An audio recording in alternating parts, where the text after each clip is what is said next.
여러분 안녕하세요. 그때 그 날씨 방소윤입니다. 연이에 계속되는 폭염으로 사람만 힘든 게 아닙니다. 최근 한 달간 닭과 오리, 돼지 등 가축 350만 마리가 폐사했다고 하는데요. 농림축산식품부가 지난달 15일부터 지난 16일까지 가축 사육농가의 폭염 피해를 조사한 결과 지난해 같은 기간보다 무려 38%가 증가했다고 합니다.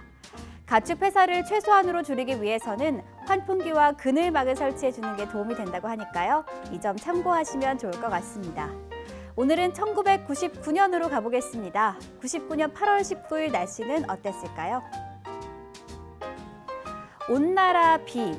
이 기사는 이해 오늘의 날씨를 알려줍니다. 전국이 흐리고 비가 온 뒤 오후부터 차차 개겠으나 제주도와 남해안에는 밤에도 비가 온다고 되어 있네요. 최저 21도에서 최고 30도로 8월의 보통 날씨를 보였습니다. 요즘 찜통 더위가 기승을 부리고 있는데 물을 많이 마셔도 갈증이 쉽게 사라지지 않으시죠? 하지만 무작정 덥다고 해서 차가운 물을 자주 마시다 보면 배탈이 나기 쉽습니다. 오히려 목마름도 더 심해질 수 있는데요. 그래서 물을 냉장고에서 꺼낸 뒤에 어느 정도 시간이 지난 뒤에 마시는 게 좋다고 하고요. 땀을 많이 흘렸을 때는 물 이외에 전해질을 보충해 줄 수 있는 이온 음료를 마시는 것도 도움이 된다고 합니다. 그럼 다음 기사도 살펴볼까요? 예로부터 처서에는 밀전병, 밀국수 즐겨 먹어라고 쓰여 있습니다. 다음 주면 여름에 기가 꺾여 모기도 입이 비뚤어진다는 처서를 맞이하게 되는데요. 이 기사에서는 옛날부터 이 무렵에 밀전병이나 밀국수 등 밀음식을 먹는 풍습이 있다고 얘기합니다. 여러분도 밀국수나 밀전병 좋아하시죠? 저는 자주는 아니지만 가끔 생각나면 먹는 음식인데요.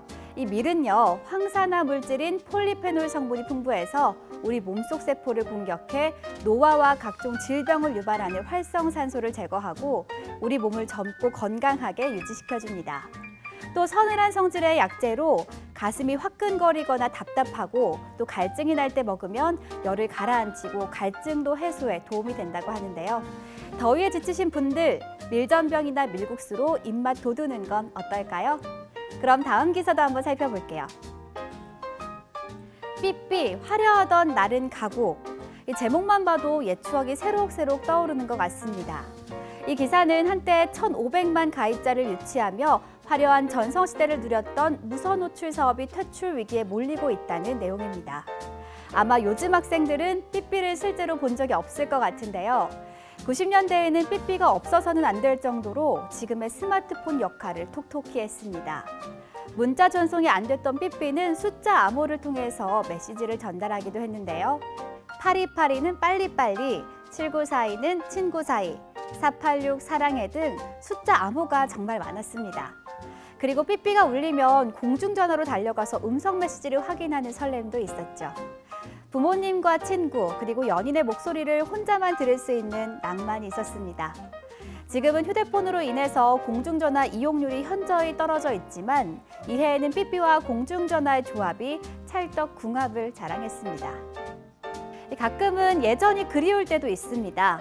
휴대폰 보급이 늘어나면서 하루에 여러 명과 연락하는 일상에 지친 사람들이 눈에 띄게 늘기도 했는데요.